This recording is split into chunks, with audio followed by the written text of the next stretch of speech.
Sa barangay Mahiwaga, may isang batang babae na nangangalang Mimay.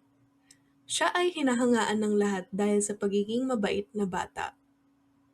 Isang hapon ay naligaw si Mimay sa kakahuyan. Naku, naliligaw yata ako. Sana pala hindi ko na tinahak ang daang ito.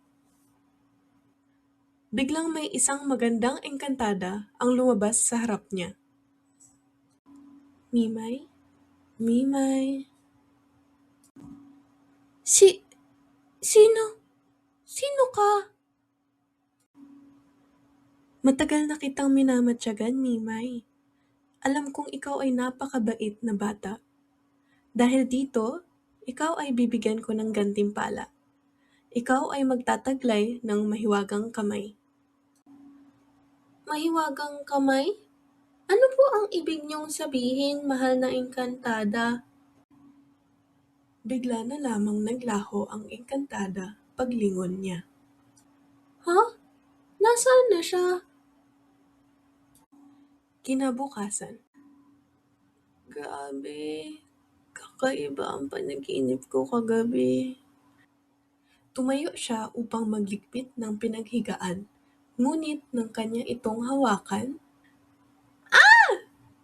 bakit kumikilos mag-isa ang mga unan at kumot? Hindi pala panaginip ang lahat. Totoo ang engkantada. Totoo na ako ay nagtataglay ng mahiwagang kamay. Naayos nito ang aking higaan ng aking itong hawakan. Matapos magbihis, ay dali-dali niyang pinuntahan ang kanyang ina. Mimay, gising ka na pala.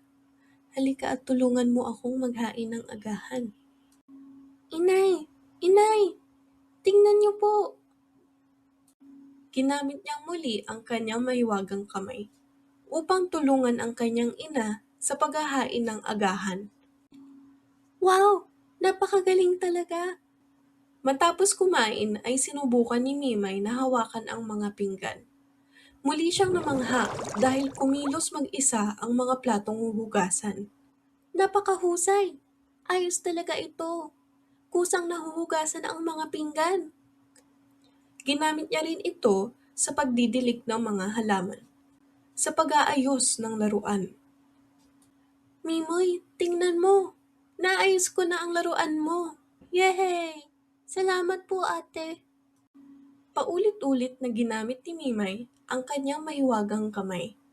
Ginamit niya ang kanyang kapangyarihan upang mapabilis ang pagtapos sa kanyang mga gawaing bahay. Hindi natuwa ang engkantada sa ikinilos ni Mimay. Mimay, tila inabuso mo ang paggamit ng iyong mga kamay. Hindi tama na gamitin ito para mapadali ang lahat at ikaw ay maging tamad. Sa iyong paggising, magpabalik na ang lahat sa dati. Nagising si Mimay na tila nagtataka. Panaginip ba iyon? Naisip niyang gamitin muli ang kanyang mahiwagang kamay sa paglalaba. Ngunit laking gulat niya dahil hindi na ito magamit.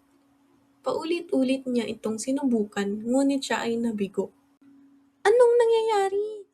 Bakit hindi ko na ito magamit? Hinawakan ko naman ang mga ito. Napaiyak na lamang siya dahil alam niya sa sarili niya na siya ay nagkamali at kailanman ay hindi na maibabalik ang kanyang kapangyarihan. Tama ang engkantada. Hindi ko dapat inabuso ang binigay na kapangyarihan sa akin. Mula sa karanasang iyon ay natuto si Mimay sa kanyang pagkakamali. Napagtanto niya na mas mabuti pa rin na gawin ang mga bagay na hindi ginagamitan ng mahika. Mula noon ay pinagbutihan niya na ang mga gawaing bahay na iniatas ng kanyang ina sa kanya.